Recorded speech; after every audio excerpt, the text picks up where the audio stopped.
You are guilty of it. I am guilty of it. In the midst of our struggle with sexual sin, we cry out to God, begging Him to give us strength to forsake our sin.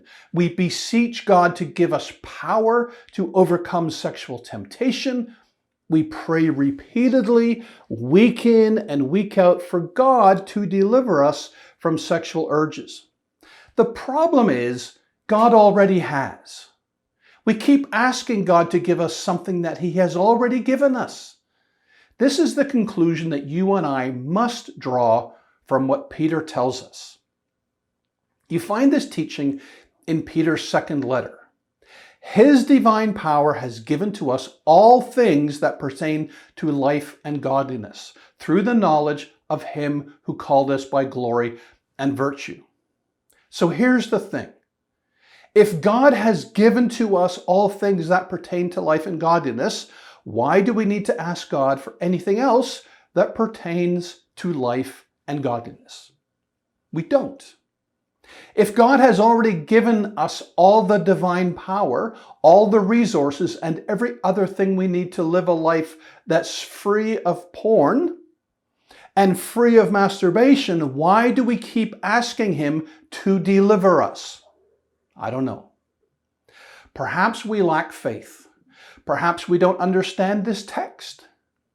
Perhaps we simply think the way we do because we are accustomed to asking God for things we already know He has supplied.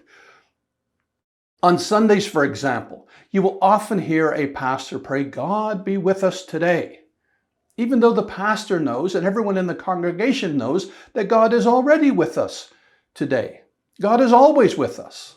You'll hear a brother in a Bible study ask for Jesus to come into the midst of the group, even though Jesus has already promised that where 2 or 3 are gathered together in His name, He's already in the midst of that group. We ask God to join us when He is already present. We ask Him to give us a way of escape from temptation when He already has. And we ask God for divine power that He has already supplied. In our battle against sexual sin, we need less asking and more appropriating. We need to stop asking and to start receiving. We need to stop asking for help and to begin using the help that's already at hand.